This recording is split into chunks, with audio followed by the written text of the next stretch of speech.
In the beginning, there was only darkness, nothing but an empty void. But then, something miraculous happened. God spoke, "Let there be light." And suddenly, light burst forth, driving away the darkness. God saw the light and declared it good. He separated the light from the darkness, calling the light day, and the darkness night. And so, the first day of creation began. On the second day, God looked at the world he was shaping and said, "Let there be a sky to separate the waters." With those words, a vast blue sky appeared, dividing the waters above from the waters below. God filled the sky with soft, drifting clouds. It was a peaceful scene, and God was pleased. Thank you for visit my channel. I invited you to subscribe, share, and like my channel. On the third day, God spoke again, "Let the waters under the sky gather in one place, and let dry land appear."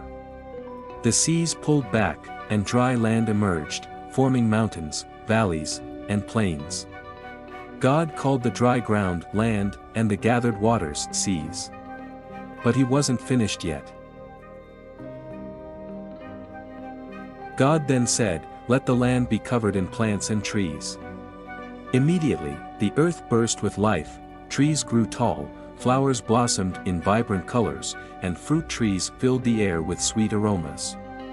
The world was becoming more and more beautiful with every moment. On the fourth day, God said, "Let there be lights in the sky to separate the day from the night." He created the sun to shine brightly during the day and the moon to gently glow at night. God also made the stars, countless twinkling lights that filled the night sky. These heavenly bodies would mark the seasons, days, and years, guiding all who would come to live on the earth. On the fifth day, God said, "Let the waters be filled with living creatures, and let birds fly above the earth across the sky."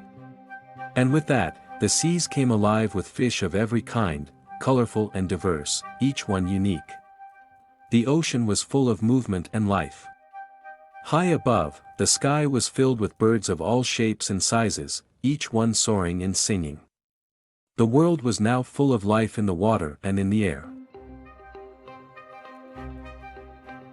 On the sixth day, God said, "Let the land produce living creatures, animals, livestock, and all kinds of creatures that move along the ground."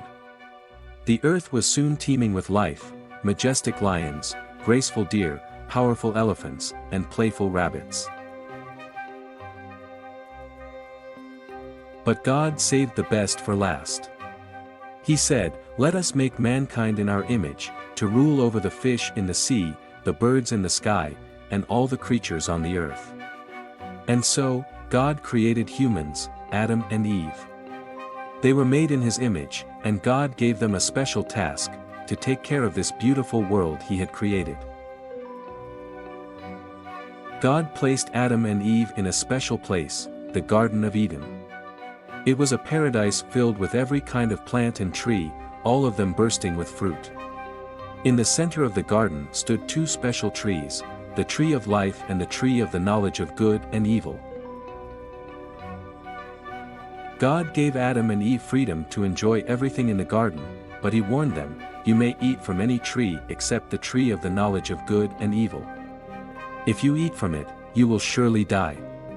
Adam and Eve lived happily in this perfect garden, walking with God every day. But one day, a cunning serpent appeared in the garden. It slithered up to Eve and whispered, "Did God really say you can't eat from any tree in the garden?"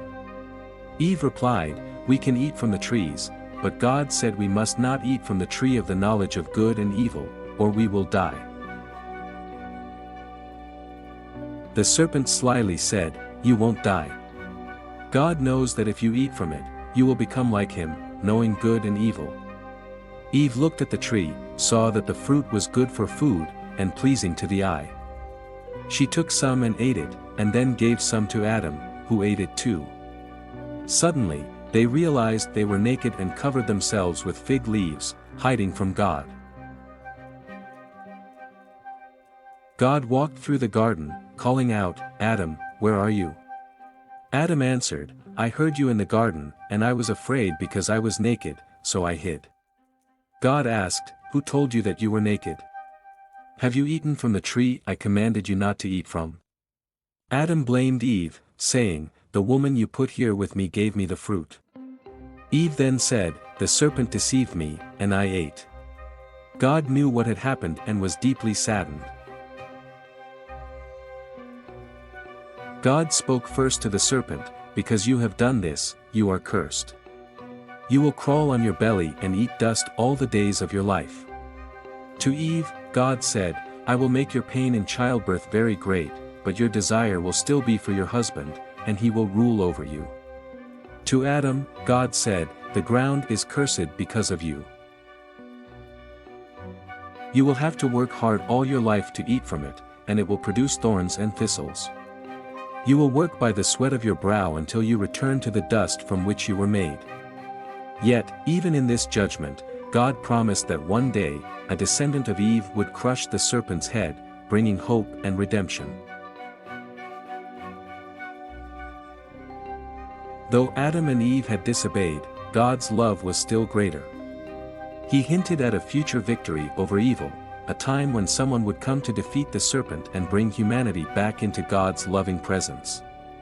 This promise was a ray of hope that would echo through history, reminding everyone that God's plan was still unfolding. Because of their disobedience, Adam and Eve had to leave the garden. With heavy hearts, they looked back at the paradise they had lost. God sent them out into a world that was no longer perfect, where they would have to work hard to survive. At the entrance to Eden, God placed mighty cherubim and a flaming sword to guard the way to the tree of life. Adam and Eve started their new life outside the garden, but they carried with them God's promise of a future hope.